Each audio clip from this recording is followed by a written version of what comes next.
Ini presentasinya dimulai aja ya. Ya, silakan mulai saja. Mau ada 2 orang, 3 orang, silakan. Anda kan udah merekodnya tadi. Ya, sudah. Ya. Bismillahirrahmanirrahim. Assalamualaikum warahmatullahi wabarakatuh. Waalaikumsalam. Okay, firstly, I would like to say thank you for the opportunity that given for us.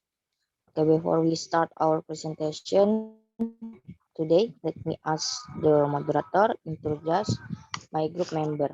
The first is me, Nurul, and the second member is my friend. His name is Nadia Sam. Okay.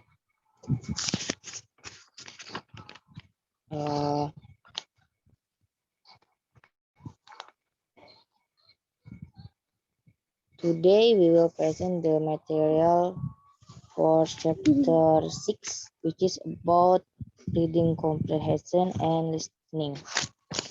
Next slide. And now I will start the presentation. As the first lesson, I will explain about text structure. Next.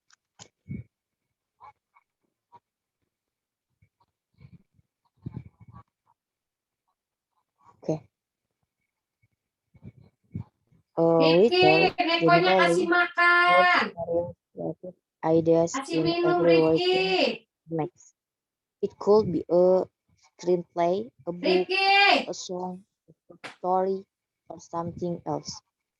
Nah, pada umumnya atau general, seorang penulis itu writer menuangkan berbagai ide kreatifnya yang dia punya itu pada setiap tulisan yang dia buat itu. Nah, hal itu bisa berupa skenario film atau screenplay, lalu ada buku, lagu, cerpen atau lainnya gitu. Nah, so that the writing is more lively, easy to begin, easy to read, and has a good storyline. A text structure is needed. You could say text structure becomes the soul of a writing or narrative, both in English and in other language. Nah, kenapa ide kreatif seorang penulis itu dituangkan dalam sebuah skenario film, buku, lagu, cerpen atau lainnya? Nah, itu agar tulisan tersebut itu lebih hidup gitu dan mudah dicerna, enak dibaca, lalu memiliki alur cerita yang baik gitu. Nah, maka teks struktur atau struktur teks ini sangat dibutuhkan gitu bagi seorang penulis. Nah, bisa dibilang teks struktur ini menjadi nyawa dalam sebuah tulisan atau narasi baik dalam bahasa Inggris maupun dalam bahasa lainnya. Next slide. Nah, in the text structure three structure that must be known, namely introduction, problematic, and resolution of the problem.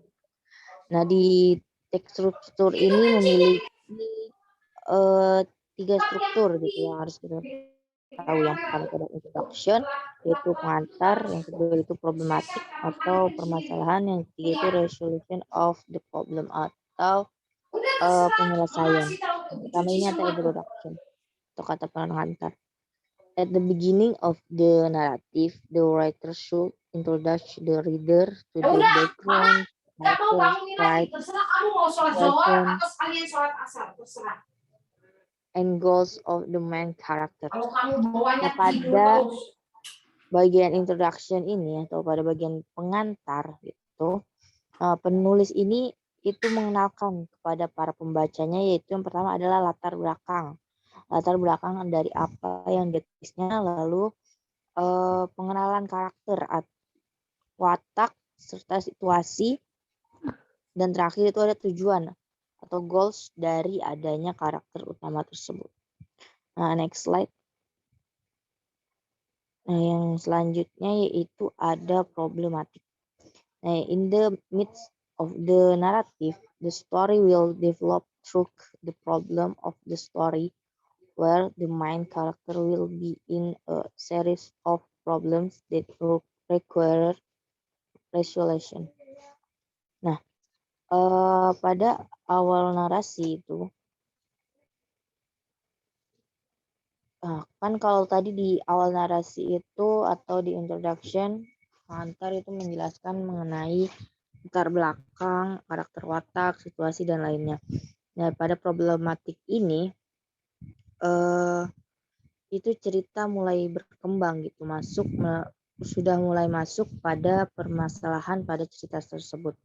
Nah, di mana pemeran utamanya gitu itu akan berada pada serangkaian permasalahan. Nah, yang memerlukan sebuah penyelesaian. Contoh pada cerita Sangkuriang. Nah, pada cerita Sangkuriang tersebut, sebuah permasalahan terjadi ketika Sangkuriang itu membunuh Tumang yang diikuti oleh tindakan Dayang Sumbi yang memukul dahi Sangkuriang dengan sepotong kayu. Lalu berlanjut dengan Sangkuriang yang diusir oleh ibunya dan kembali ke desanya. Lalu struktur yang ketiga yang terakhir yaitu ada resolution. Solution atau penyelesaian.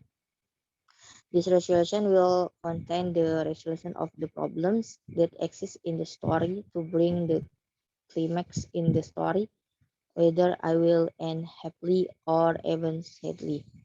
Nah, pada resolution ini berisi sebuah penyelesaian dari permasalahan yang sudah terjadi gitu ya, yang ada dalam cerita tersebut gitu.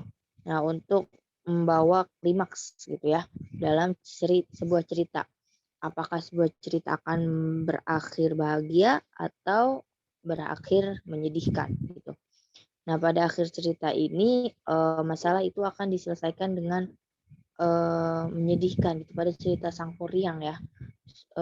Itu penyelesaiannya atau endingnya itu sebuah ending yang menyedihkan, bukan ending bahagia. Di mana Sangkuriang ini menendang perahu dengan posisi telungkup atau terbalik gitu ya, sehingga menjadi asal usul dari adanya gunung Tangkuban Perahu gitu.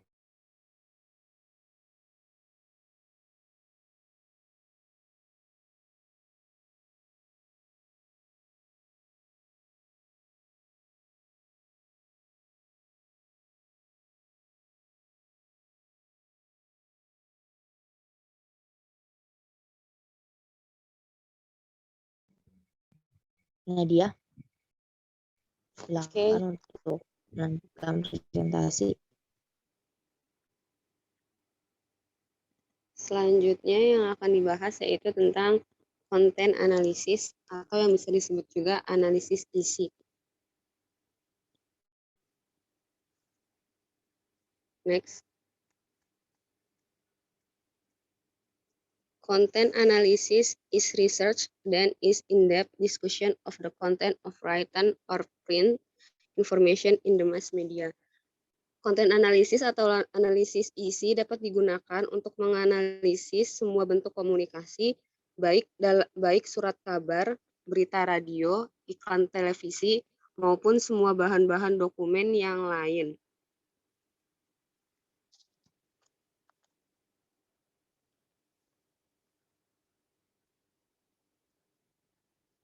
Analisis isi adalah penelitian yang bersifat pembahasan mendalam terhadap isi suatu informasi tertulis atau cetak dalam media massa.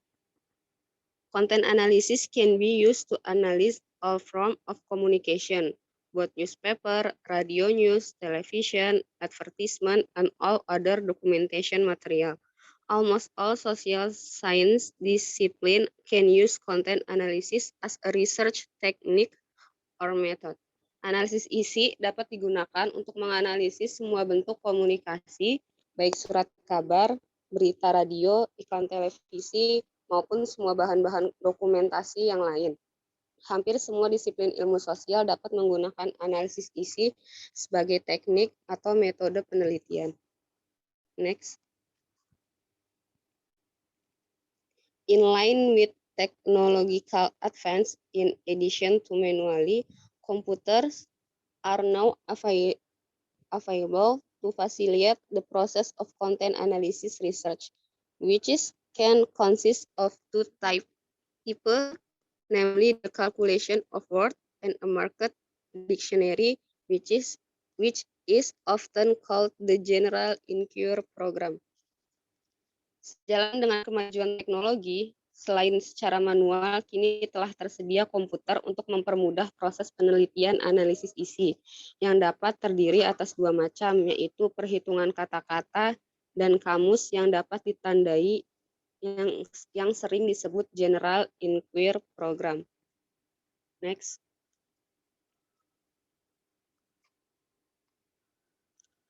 Selanjutnya yaitu goals. Goals dari content analysis. Content analysis is best understood as a broad family of technique. Effective researchers choose technique that best help them answer their substantive question. That said, according to Klaus Kripperdorff, 6 questions must be addressed in every content analysis. Which is data are analyzed, how are the data defined, from what population are data drawn, what is the relevant content, what are the boundaries of the analysis, what is to be measured. Sasaran dari konten analisis ini paling baik dipahami sebagai keluarga besar teknik. Peneliti yang efektif memilih teknik yang paling membantu mereka menjawab pertanyaan substantif mereka, yang mengatakan menurut Klaus Krippendorff, 6 pertanyaan harus dijawab dalam setiap analisis isi. Yang pertama yaitu data mana yang akan dianalisis, bagaimana data didefinisikan, dari populasi manakah data tersebut diambil, apa konteks yang relevan, apa batasan dari analisis yang akan digunakan, apa yang akan diukur, seperti itu. Next.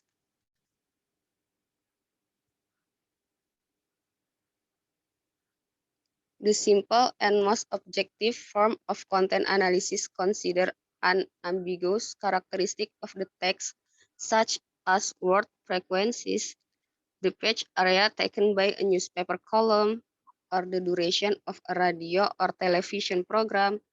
Analysis of simple word frequencies is limited because the meaning of a word depends on surrounding text. Keyword in contents routine address this by placing words in their textual content. This helps resolve ambiguities such as those introduced by synonym and homonym. Bentuk analisis isi yang paling sederhana dan objektif mempertimbangkan karakteristik teks yang tidak ambigu seperti frekuensi kata, luas halaman yang diambil oleh kolom surat kabar, atau durasi program radio atau televisi. Analisis frekuensi kata sederhana terbatas karena arti kata tergantung pada teks sekitarnya.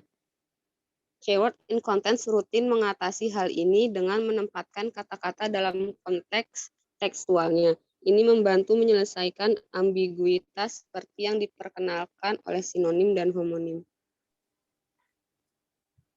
Next.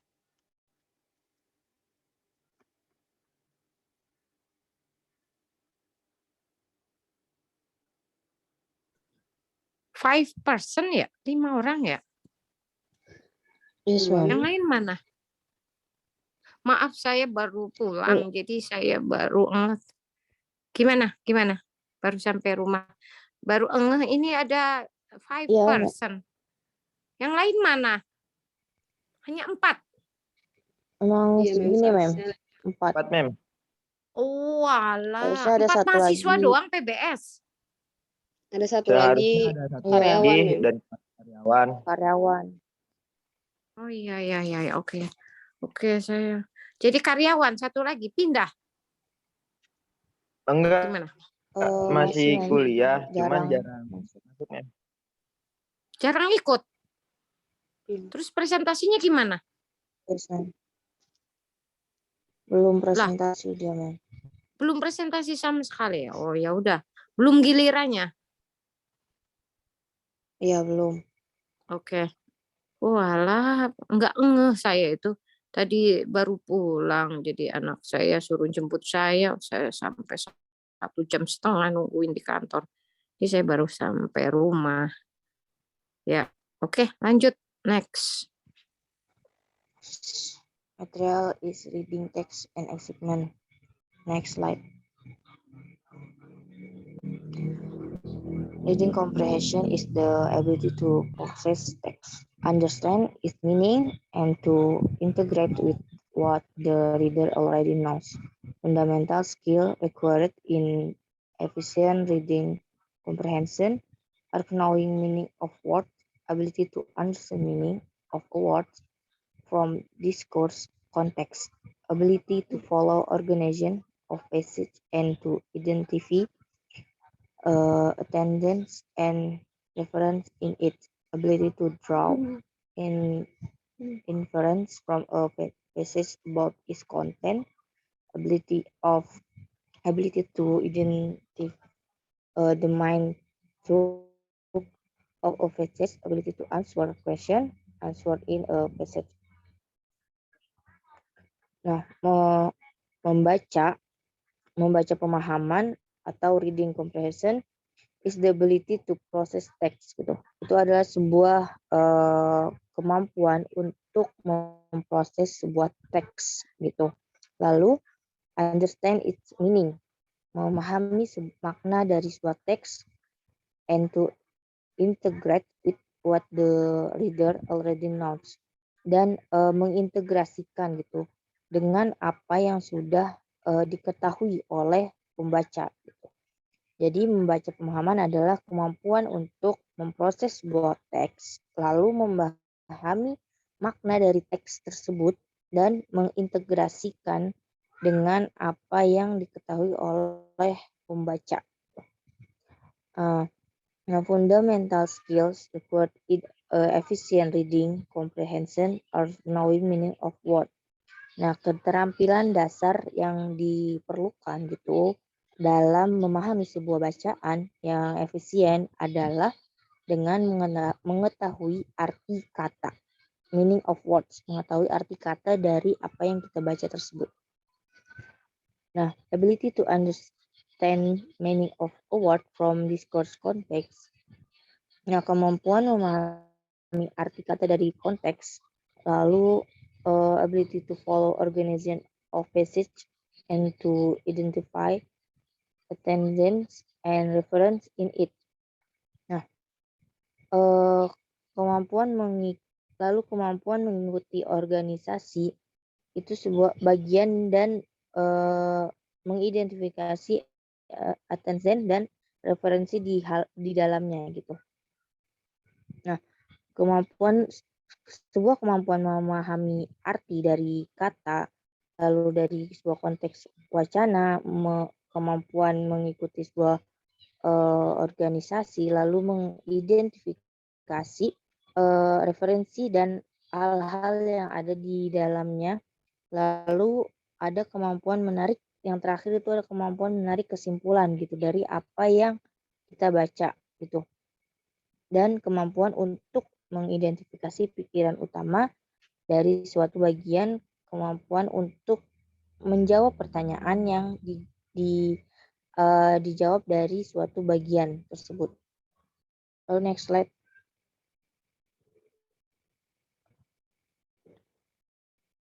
Nah, individuals' ability to comprehend text is influenced by their skill and their ability to process information. Nah, kemampuan seorang individu dalam memahami teks itu dipengaruhi oleh keterampilan individu tersebut gitu, dan kemampuan untuk memproses sebuah informasi yang diberikan.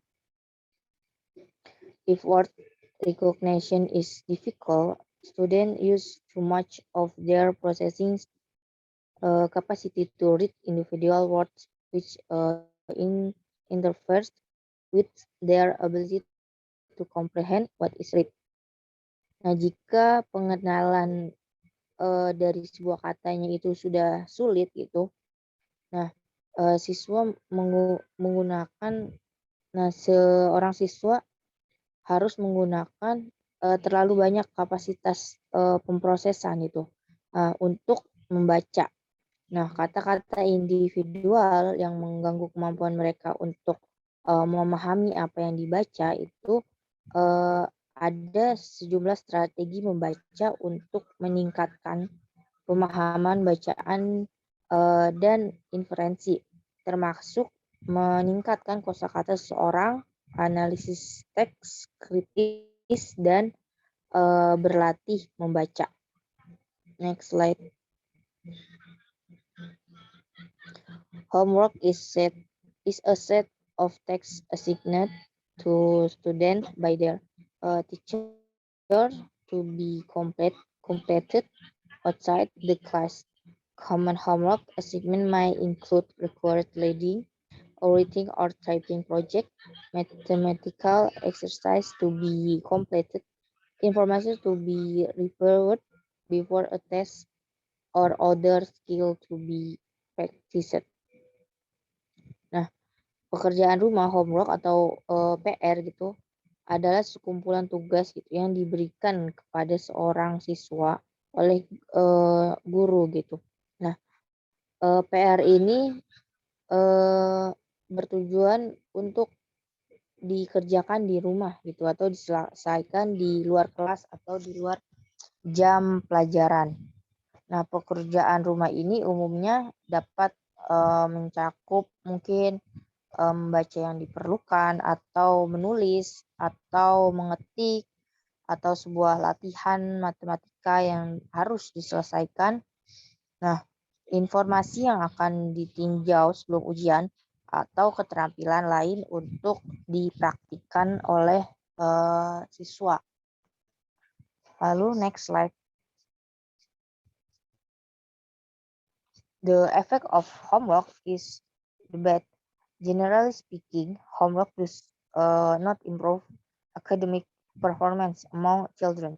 Citation needed.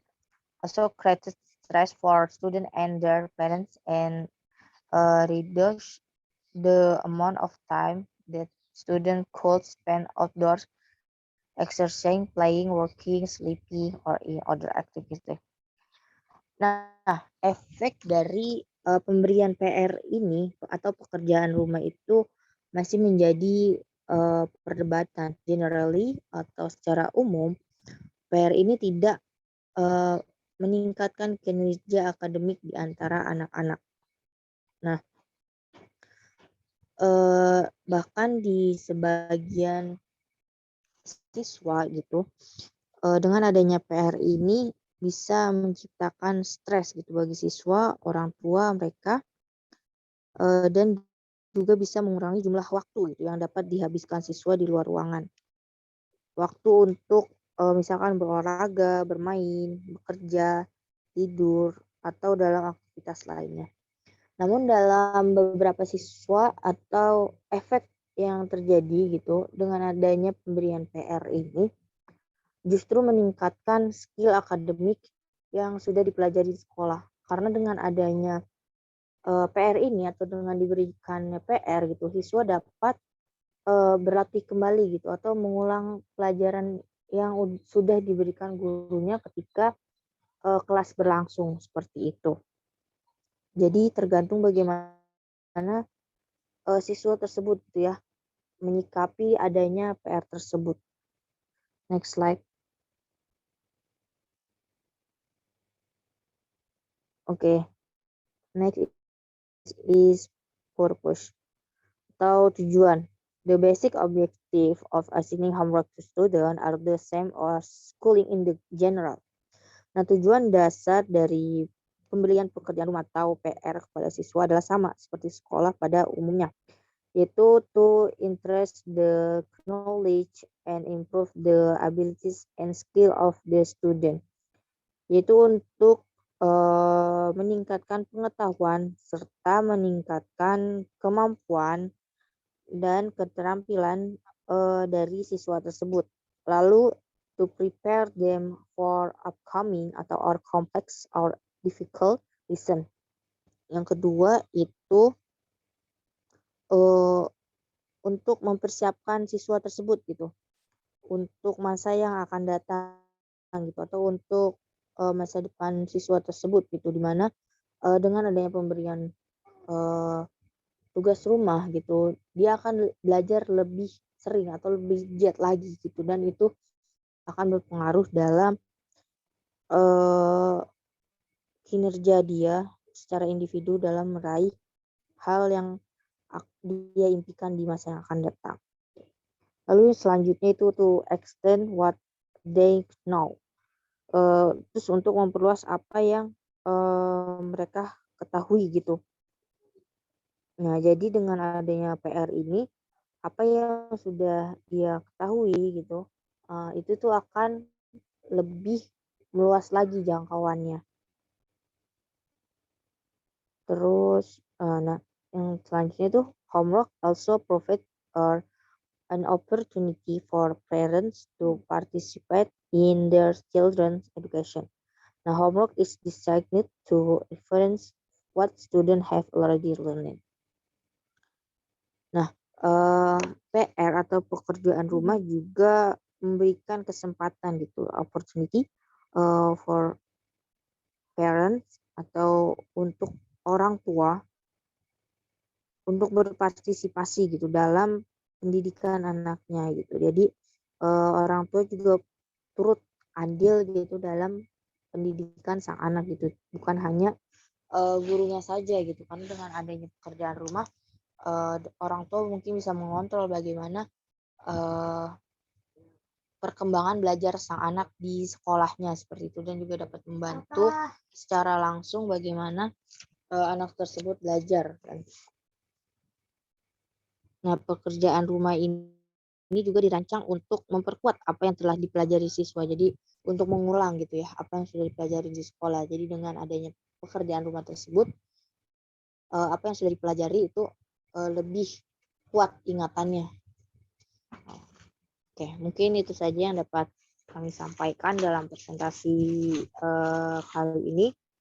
Kurang lebihnya mohon maaf. Assalamualaikum warahmatullahi wabarakatuh.